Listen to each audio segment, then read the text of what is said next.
नमस्कार। आज हम बात कर रहे हैं बिहार के उन शिक्षकों की जिनका 25 साल लंबा इंतजार अब जाकर खत्म हुआ है। एक सरकारी आदेश ने दशकों पुराने एक विवाद पर आखिरकार विराम लगा दिया है। ये कहानी सिर्फ एक कानूनी मामले की नहीं है, बल्कि ये कहानी है धैर्य की, लगन की और एक लंबी लड़ाई की। लेकिन सवाल ये है कि क्या ये वाकई एक सुखद अंत है या फिर इस फैसले में भी कोई पेच है? इस सवाल का जवाब जानने के लिए हमें इस पूरे मामले को बिल्कुल शुरुआत से समझना होगा। ये स्क्रीन पर जो आप देख रहे हैं, यही वो आधिकारिक आदेश है जो इस पूरी कहानी का केंद्र है। 2 अप्रैल 2026 की तारीख वाला ये दस्तावेज सिर्फ कागज का एक टुकड़ा नहीं, बल्कि उन शिक्षकों के लिए 25 साल के संघर्ष का नतीजा है। तो आखिर ये पूरा विवाद शुरू कहाँ से हुआ? इस एक फैसले तक पहुंचने के लिए इन शिक्षकों को किन किन मुश्किल रास्तों से गुजरना पड़ा? चलिए इस पूरी कहानी की तह तक चलते हैं। ये टाइमलाइन देखिए, ये खुद ही पूरी कहानी बयां कर देती है। जरा सोचिए, शिक्षकों की नियुक्ति होती है 1999 में, वो 2001 में अपनी ट्रेनिंग पूरी कर लेते हैं, लेकिन उनके एग्जाम के रिजल्ट आने में 4 साल लग जाते हैं। यही सालों का फासला, यही इंतजार इस पूरे विवाद की असली जड़ बना।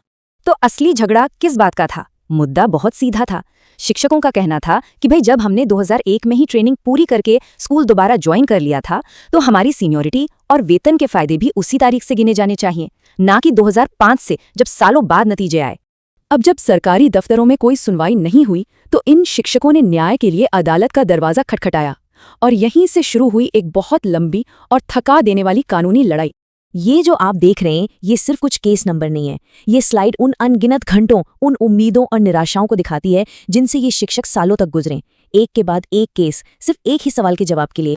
सालों की सुनवाई के बाद आखिरकार एक मामले में एक निर्णायक मोड़ आया। उच्च न्यायालय ने बिल्कुल साफ निर्देश दिया, जैसा कि आप इस कोर्ट के आदेश में देख सकते हैं। कोर्ट ने सरकार से कहा कि 3 महीने के अंदर एक तर्कसंगत और साफ सुथरा अंतिम आदेश जारी करें, ताकि ये मामला हमेशा के लिए खत्म हो सके। अदालत के इस कड़े निर्देश के बाद जाहिर है सरकार पर फैसला लेने का दबाव बना। तो शिक्षा विभाग ने क्या किया? उनका आखिरी फैसला क्या था? और अंत में जीत शिक्षकों की हुई। सरकार ने अपने अंतिम आदेश में उनके दावे को बिल्कुल सही माना। ये उनकी दशकों लंबी लड़ाई का एक बहुत ही अहम पड़ाव था। लेकिन इस फैसले में एक बहुत जरूरी शब्द है, अनुमानित लाभ, या जिसे अंग्रेजी में नोशनल बेनिफिट कहते हैं। अब इसका मतलब क्या है?